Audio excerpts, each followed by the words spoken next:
السلام علیکم ورحمۃ اللہ وبرکاتہ ان الحمد للہ والصلاة والسلام علی رسول اللہ وبعد۔ بہت سے لوگوں کے ذہن میں یہ سوال ہوتا ہے، میں اللہ کا دوست بننا چاہتا ہوں، میں اللہ کا قرب حاصل کرنا چاہتا ہوں، میں اللہ کے قریب ہونا چاہتا ہوں، لیکن شاید اللہ کا ولی ہونا میرے حق میں نہیں لکھا۔ اللہ کے ولی تو بڑے پہنچے ہوئے ہوتے ہیں اور اللہ کے دوست تو بڑے ایسے اور ایسے ہوتے ہیں، میں تو نکما سا ہوں، میں تو گنہگار سا بندہ ہوں، میں اللہ کا دوست اور اللہ کا قرب کیسے حاصل کروں گا؟ میں تو اللہ کے قریب نہیں ہو سکتا، میں تو بھائی اللہ کا ولی نہیں بن سکتا۔ یہ جو اتنا کمپلیکس اللہ کی ولایت کا کانسیپٹ ہے، یہ ہمارے معاشرے میں پایا جاتا ہے۔ یہ سمجھا جاتا ہے کہ اللہ کا ولی تو پتہ نہیں کوئی بہت زیادہ جو ہے وہ اس نے عبادات کی ہوں گی اور وہ گناہ کرتا ہی نہیں ہوگا اور اس کے دل میں گناہ کا خیال بھی نہیں آتا ہوگا، اللہ کا ولی تو شاید وہ ہوتا ہوگا۔ تو میں آپ کے سامنے حدیث ایک رکھنا چاہوں گا کہ اللہ کا ولی کیسے بنا جاتا ہے، اللہ کا دوست، اللہ یعنی ایسا بندہ بن جاؤں کہ میں اللہ مجھے اپنا دوست بنا لے، اللہ کا میں قرب حاصل کر لوں، اور واللہ اللہ کا بندہ، اللہ کا ولی جو بن جائے نا، پھر اس کو کسی چیز کی ٹینشن نہیں ہوتی، اس کو کوئی خوف نہیں ہوتا، اس کو کوئی غم نہیں ہوتا۔ کیونکہ وہ اللہ کا ولی ہوتا ہے، اللہ کا دوست ہوتا ہے، اللہ کا قریبی ہوتا ہے۔ اللہ تعالیٰ اپنے قریبی بندوں کو ضائع نہیں کرتا، اور جس بندے سے اللہ تعالیٰ محبت کر لینا، اللہ تعالیٰ جبریل کو بتاتا ہے کہ اے جبریل انی احب فلانا فاحبہ، اے جبریل میں فلاں فلاں سے محبت کرتا ہوں، تو بھی محبت کر۔ جبریل امین آسمانی مخلوق میں اعلان کر دیتے ہیں کہ اے ملائکہ کی جماعت، اللہ فلاں فلاں بندے سے محبت کرتا ہے، تم بھی اس سے محبت کرو، اور اس بندے کے لیے زمین میں ایک ایکسیپٹنس اور ایک قبولیت اور ایک محبت رکھی جاتی ہے، لوگ بھی اس سے محبت کرنے لگتے ہیں۔ تو یہ جو اللہ کا ولی ہوتا ہے، یہ اللہ کا بڑا قریبی ہوتا ہے، اور اس کو پھر کوئی خوف نہیں ہوتا اور نہ کوئی غم ہوتا ہے۔ اب سوال یہ ہے کہ اللہ کا ولی کیسے بنوں میں؟ حدیث میں آتا ہے، نبی علیہ الصلوۃ والسلام فرماتے ہیں کہ اللہ تعالیٰ فرماتا ہے، حدیث قدسی ہے، من عاد لی ولیا فقد آذنتہ بالحرب، کہ جو شخص میرے ولی سے دشمنی پالتا ہے، جو شخص میرے ولی پر دشمنی کا اظہار کرتا ہے، فقط آذنتہ بالحرب، تو میں اس سے اعلان جنگ کرتا ہوں۔ اللہ اکبر! یعنی یہ جو اللہ کا ولی ہو گیا، اس کو کوئی بری آنکھ سے دیکھے گا بھی تو اللہ تعالیٰ اس سے جنگ کا اعلان کرے، اللہ جنگ کا اعلان، اور اللہ جس سے جنگ کا اعلان کر لے اس کا کیا بنے گا آپ خود سوچ سکتے ہیں۔ فرمایا، آگے اسی حدیث کو کنٹینیو کرتے ہیں، اللہ تعالیٰ فرماتا ہے کہ میرا بندہ اتنا قریب نہیں ہو سکتا مجھ سے جتنا ان چیزوں میں سے جو میں محبت کرتا ہوں، سوائے ان چیزوں میں کہ جو میں نے فرض کر دی ہیں۔ یعنی میرا بندہ مجھ سے جو سب سے زیادہ قریب ہوتا ہے وہ فرائض کے ذریعے۔ انسان فرائض میں کوالٹی پیدا کرے، فرائض کو اچھی طریقے سے انجام دے، 5 وقت نمازیں ہیں، روزے ہیں رمضان کے مہینے کے، زکوٰۃ ہیں، یہ فرائض ہیں، اور اسی طرح جو ہے وہ جن گناہوں سے اللہ تعالیٰ نے رکنے کا کہا ہے، یہ بھی فرض ہے رکنا ان گناہوں سے۔ تو ایک بندہ جن فرائض کے ذریعے اللہ تعالیٰ کو قرب حاصل کرتا ہے، وہ کسی اور نوافل کے ذریعے بھی نہیں کر سکتا۔ اور پھر اللہ تعالیٰ آگے فرماتے ہیں کہ لا یزال عبدی یتقرب الی، کہ میرا بندہ جو ہے وہ میرے قریب ہوتا جاتا ہے نوافل کے ذریعے قریب ہوتا جاتا ہے، حتی احبہ، یہاں تک کہ میں اس بندے سے محبت کرتا ہوں۔ یعنی پہلا درجہ کیا ہے کہ بندہ اللہ کا سب سے زیادہ جو قرب حاصل کرتا ہے وہ فرض کے ذریعے، پھر بندہ اللہ سے قریب ہوتا جاتا ہے یہاں تک نوافل کے ذریعے، وہ ایکشنز جو کہ فرض نہیں بلکہ نوافل ہیں، ان ایکشنز کے ذریعے بندہ اللہ سے قریب ہوتا جاتا ہے، حتی احبہ، یہاں تک کہ اللہ تعالیٰ فرماتے ہیں میں اس سے محبت کرنے لگتا ہوں۔ اور پھر فَإِذَا أَحْبَبْتُهُ، پھر جب میں اس بندے سے محبت کرنے لگتا ہوں تو كُنْتُ سَمْعَهُ الَّذِي يَسْمَعُ بِهِ، تو میں اس کا کان بن جاتا ہوں، اس کی سماعت بن جاتا ہوں جس کے ذریعے وہ سنتا ہے۔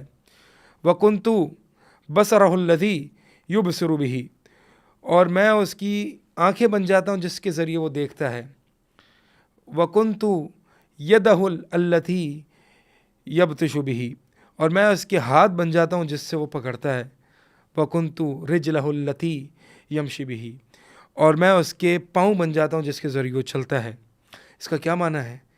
اس کا معنی یہ ہے، اس کے 3 معنی عموماً اہل علم نے بیان کیے ہیں، 3 مشہور معنی ہیں۔ پہلی بات تو یہ، اور تینوں معنی برحق ہیں، تینوں معنی صحیح ہیں۔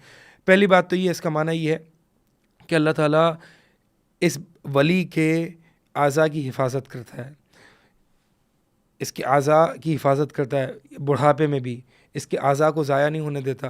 جیسے کہ امام طبری رحمہ اللہ کے بارے میں آتا ہے نا کہ امام طبری رحمہ اللہ 100 سال کی عمر سے زیادہ پہنچ چکے ہیں، اور اپنے اسٹوڈنٹس کے ساتھ ایک جگہ جا رہے ہیں تو کچھ جمپس آ رہے ہیں، کچھ پہاڑی علاقے آ رہے ہیں، کچھ پتھر وغیرہ آ رہے ہیں، تو وہ امام صاحب جو ہیں وہ بڑے پتھروں کے اوپر سے جو ہے وہ بڑے ایکٹیولی اور چستی کے ساتھ جو ہے وہ پھلانگتے ہوئے جا رہے ہیں، یعنی جیسے کہ نوجوان چل رہے ہیں. تو اسٹوڈنٹ نے، شاگردوں نے دیکھا، ایک دفعہ نہیں، 2 دفعہ نہیں، کافی دفعہ جو ہے وہ امام صاحب 100 سال کی عمر پہنچ گئے اور اتنا ایکٹیو ہے ماشاءاللہ. پوچھا کہ یہ آپ ماشاءاللہ اس عمر میں اتنا ایکٹیو ہیں کہ آپ جمپس کرتے ہوئے جا رہے ہیں اور بڑے چستی کے ساتھ چل رہے ہیں، تو واللہ کیا جملے ارشاد فرمائے. امام طبری رحمہ اللہ فرماتے ہیں کہ جب میں چھوٹا تھا اپنی صغر سنی میں نے ان اعضاء کی حفاظت کی حرام سے، یعنی حرام کاموں میں اس کو نہیں لگایا، تو اللہ تعالیٰ نے اس عمر میں میرے ان اعضاء کی حفاظت کی.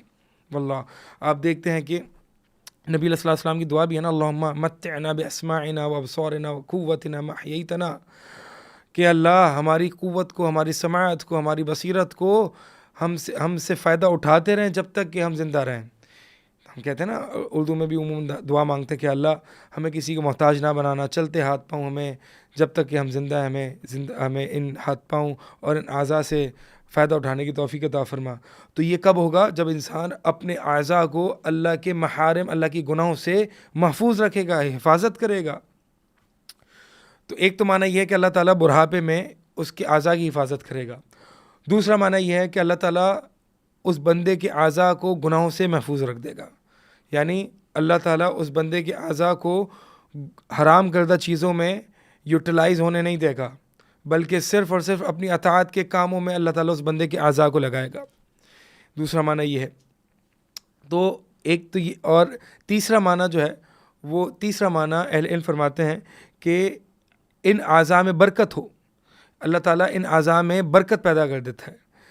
یعنی آپ دیکھیں کہ بہت سے اسلاف کے بارے میں آتا ہے کہ وہ جب بھی تجارت وغیرہ کرتے تو اللہ تعالیٰ ان کے ہاتھوں میں برکت دے دیتا. تو بہت سے لوگ جو ہے وہ ان سے تجارت کرواتے یا ان کے پاس انویسٹمنٹس کرتے، کیونکہ اللہ تعالیٰ نے ان کے اعضاء میں برکت رکھ دی ہے. تو اللہ کا یہ فرمانا کہ میں اس کا کان ہو جاتا ہوں جس کے ذریعے وہ سنتا ہے، اس کی آنکھ ہو جاتا ہوں جس کے ذریعے وہ دیکھتا ہے، یعنی ان اعضاء میں اللہ تعالیٰ برکتیں رکھ دیتا ہے، ان اعضاء میں اللہ تعالیٰ برکتیں رکھ دیتا ہے. تو یہ تینوں معنی جو ہے برحق ہے. آگے اسی حدیث کو کنٹینیو کرتے ہیں کہ جب بندہ اللہ کا ولی بن جاتا ہے نا، تو اللہ تعالیٰ فرماتے ہیں کہ جب وہ مجھ سے سوال کرتا ہے تو میں اس کو دیتا ہوں. اللہ اکبر. جب وہ مجھ سے پناہ مانگتا ہے تو میں اس کو پناہ دیتا ہوں.